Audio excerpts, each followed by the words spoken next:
누가 하나도 안 아프대. 장난해? 아픈데. 아 아파. 쉽지 않은 것 같아요. 아침마다 뭐 먹을지 스트레스고, 아니 나는 시간을 효율적으로 쓰려고 하는 건데 30분 동안 밥을 하고 앉아있으니 저엄마가 식단에서 얘기한 그대로 먹었거든요. 근데 지금 혈당이 튀었어. 거의 170. 마음은 굴뚝 같은데 몸이 왜 이렇게 안 따라주니 싶으셨다면 음식 문제는 아닐까 생각해본 적 있나요? 효율적으로 성공하고 싶은 민니입니다.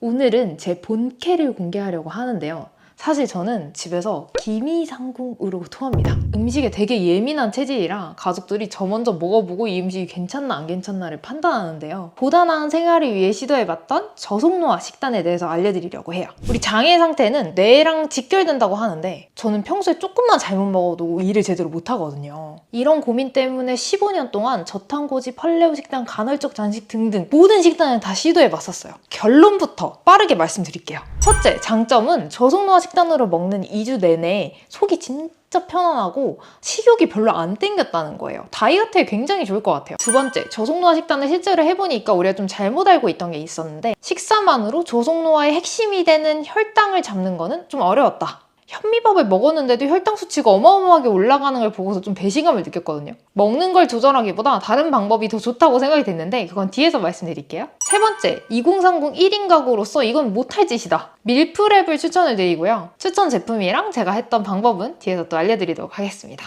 자, 그럼 2주 동안 했었던 저속노화 식단을 제대로 한번 얘기해 볼게요. 저속노화 하면 혈당 아니겠습니까? 혈당이 급격히 상승하면 인슐린이 분비가 되면서 지방이 많이 축적이 되고 세포노화도 촉진시킨다고 해요. 그러면 정말 저속노화 식단을 하면 혈당이 낮게 유지될지 혈당 측정기부터 부착하고 확인을 해봤는데요. 연속 혈당 측정기 리브레를 샀습니다. 리브레 2를 샀고 쿠팡에서 83,500원에 구매를 했습니다. 저 처음 해보는 거라 잘은 모르겠지만 일단 까라고 하네요. 아, 소독부터 해야 된다. 소독. 여기다가 이제 소독을 하고 좀 무서워요. 내 손으로 나를 찌른다는 게 진짜 무섭구나. 누가 하나도 안 아프대. 장난해? 아픈데. 아 아파. 누가 하나도 안 아프대. 아파요. 여기 붙었습니다. 침 들어간 느낌 나요 그냥. 좀 불편하긴 합니다. 남들보다 몸이 예민하고 노화 속도가 좀 빠르다고 느껴졌던 제 몸의 충격적인 진실을 이 혈당 측정기를 통해서 알게 됐거든요. 혈당 측정기 부착한 첫날 저는 이 저혈당을 맞았습니다. 제가 평소처럼 똑같이 그냥 생활을 지금 하고 있거든요. 배가 고프다 하면 이미 70 밑으로 떨어졌고요. 그러니까 70 기준 밑으로는 이제 저혈당이라고 보는 건데 저혈당 증상으로는 배고픔, 떨림, 집중력 저하, 눈 침침함, 창백해짐, 손끝, 입술 주위 감각 저하, 심한 피로감 등이 있으며 심한 경우 경련이나 의식 상실도 발생한다. 라고 하는데 다 있어요. 다 있어.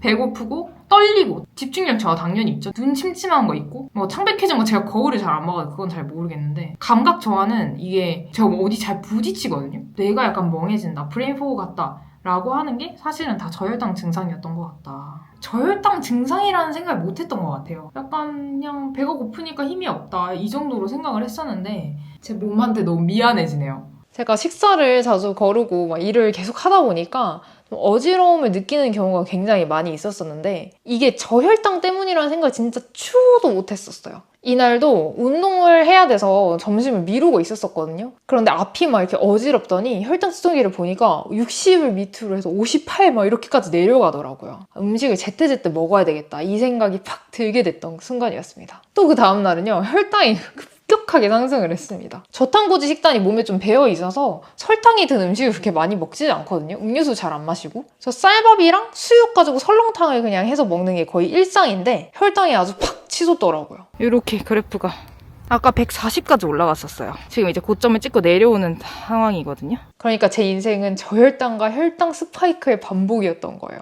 아주 가속노화를 하고 있었던 거죠. 이 식습관이 어떤지를 사실 혈당 측정기 아니었으면 저는 전혀 몰랐을 것 같거든요. 처음에 부착할 때 저는 살짝 아프고 또 약간 팔이 저리 탄다거나 이런 불편함이 있긴 있었었는데 한 번쯤은 해볼만 하다. 라고 추천드리고 싶습니다. 제 식습관이 저속노화 식단과 얼마나 괴리가 있는지도 한번 점수로 테스트를 해봤는데요. 마인드 식사법은 저속노화에서 추천하는 대표적인 식단입니다. 총 15점 만점에 저는 7.5점을 받았고요. 제가 평소에 저탄고지를 기반으로 해서 저포드맵 같은 식단을 좀 섞어서 먹다 보니까 탄수화물이나 생야채 같은 걸 좀 잘 안 먹고 단백질 위주의 식사였거든요. 그런데 저속노화 식사에서는 붉은 고기를 줄이고 가금류나 해산물 같은 하얀 고기로 대체를 하라고 하고요. 야채를 좀 더 많이 먹어야 점수가 올라가는 걸로 나왔습니다. 본격적으로 저속노화 식단을 하는 한 주가 시작이 됐는데요. 회사에서 보통 점심시간에 어디서 사 먹거나 이렇게 하잖아요. 그런데 저속노화 식단에서는 가공식품이나 초가공식품, 그러니까 뭐 베이컨이라든지 튀긴 음식,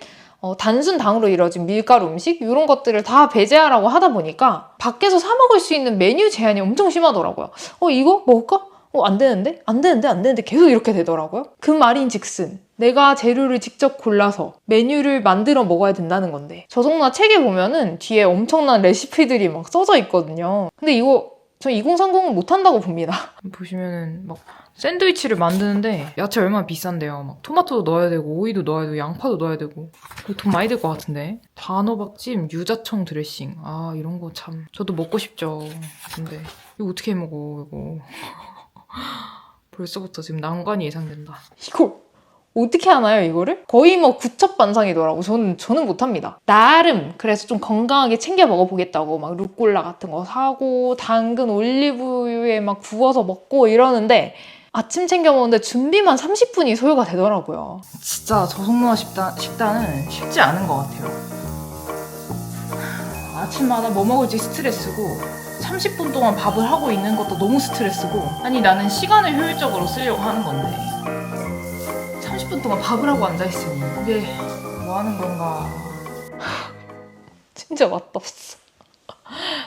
현생에서 이게 가능한 수준이 맞나 굉장한 회의감이 들더라고요. 또 양질의 단백질 섭취를 위해서 두부를 많이 먹으라고 얘기를 하거든요. 그런데 제가 워낙 예민한 장을 가지고 있다 보니까 두부를 먹으면 배를 자꾸 떼굴떼굴 구릅니다, 진짜. 콩류에 있는 렉틴이라는 단백질 성분이 있는데 이게 장이 예민한 사람한테는 되게 안 좋거든요. 그래서 또 저속노화 식단에서 추천하는 콩류를 빼다 보니까 먹을 수 있는 게 더 많이 줄어들더라고요. 양질의 탄수화물 구하기 위해서 내가 콩을 못 먹으니까 점심에도 칼국수, 우동 이런 거 하나도 못 먹지? 면류 다 제외하고 돈가스 이런 거 튀긴 거 빼지? 밥이 주 원료인 덮밥 이런 거 빼지? 먹을 게 없어. 이대로 가면 저속노화는 실패야. 최대한 건강한 재료들로 어떻게 엮어보려고 했으나 비용과 시간이 너무 많이 들더라. 이대로는 지속이 불가능하다는 생각에 비용이랑 시간을 줄이기 위해서 밀프렙을 한번 준비해봤습니다. 저 같은 경우는 현미밥, 생오리, 계란, 냉동베리, 가자미, 양배추 이렇게 구매해서 간단하게 밥에 오리, 양배추 이런 식으로 밀프렙을 준비를 해봤는데요. 이렇게 하고 나니까 맛도 그렇게 나쁘지는 않고 또 비용이나 시간적인 측면에서 굉장히 절약이 많이 되다 보니까 계속 할 수 있겠다 이런 생각이 들더라고요. 아니 근데 현미밥 말이에요. 저는 혈당에 현미밥이 굉장히 좋은 걸로 알고 있었거든요. 그래서 혈당 그래프가 이렇게 스무스하게 그려질 거라 생각했는데 쌀밥이랑 그냥 같은 수준으로 그려지더라고요. 이 저속노화 식단에서 얘기한 그대로 먹었거든요. 보리밥에다가 밥도 많이 먹은 것도 아니고 보리밥 반 그릇밖에 안 먹었고 된장국에 야채 들어있는 거 많이 먹었고 그 다음에 수육, 튀긴 거 뭐 구운 고기도 아니고 수육이었고 보쌈이었고 야채 먹었거든요.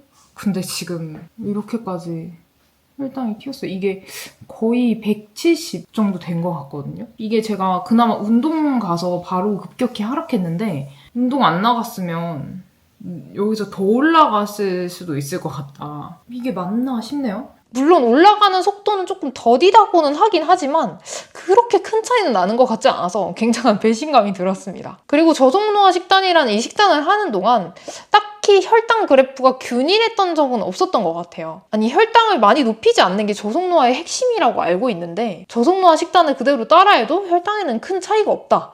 라는 점이 조금 의아했거든요. 제가 이제 결론이랑 함께 쭉 정리해드리도록 하겠습니다. 이렇게 저속노화 식단을 2주 정도 하고 나서 3개월이 지난 지금까지도 어느 정도 유지를 하고 있는데요. 가장 큰 장점은 앞에서 말씀드렸듯이 속이 진짜 편합니다. 제가 뭐만 조금만 잘못 먹어도 탈나서 막 다음날 아침에 회사를 잘 못 가고 이럴 정도였는데 이런 장에 필요 없는 에너지가 안 쓰이니까 에너지 레벨이 더 올라가는 것 같더라고요. 또 다이어트 하시는 분한테는 진짜 좋을 것 같은 게 식욕이 뭔가 잔잔한 호수 같은 느낌? 보통 단짠의 굴레 아시죠? 단 거 먹으면 짠 거 먹고 싶고 짠 거 먹으면 또 단 거 먹고 싶고 이 무한 굴레잖아요.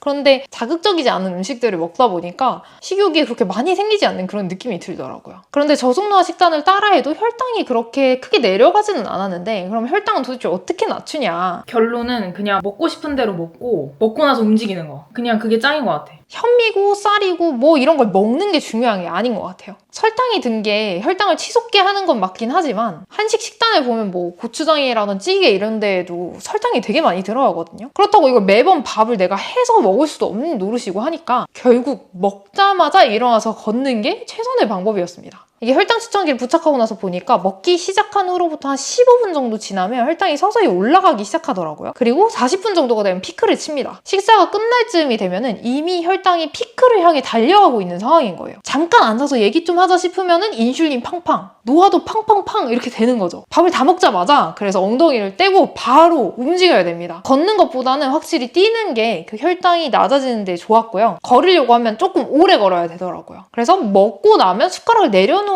엉덩이를 같이 뗀다.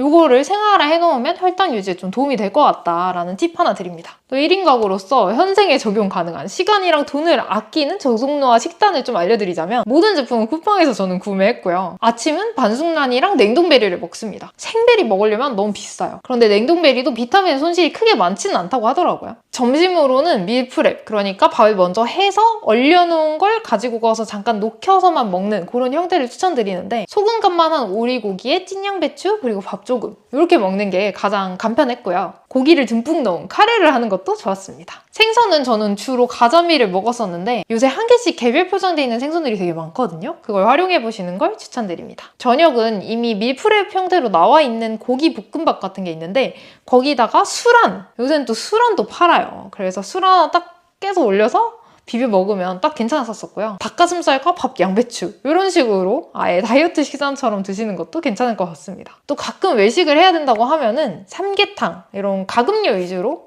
드시면서 야채를 많이 드시는 거를 추천드립니다. 저는 속에 부담이 없어서 일상의 에너지를 계속 유지해 나갈 수 있다는 측면에서 저속노화 식단을 계속하려고 하고요. 가공식품이나 초가공식품을 잴 수 있으면 드시지 않으면서 밥을 먹고 나면 뭘 먹었든 상관없지만 어쨌든 바로 엉덩이를 떼서 조금씩 움직인다라는 거 꼭 기억하시고 다음에 또 더 좋은 컨텐츠로 찾아뵙도록 하겠습니다. 감사합니다.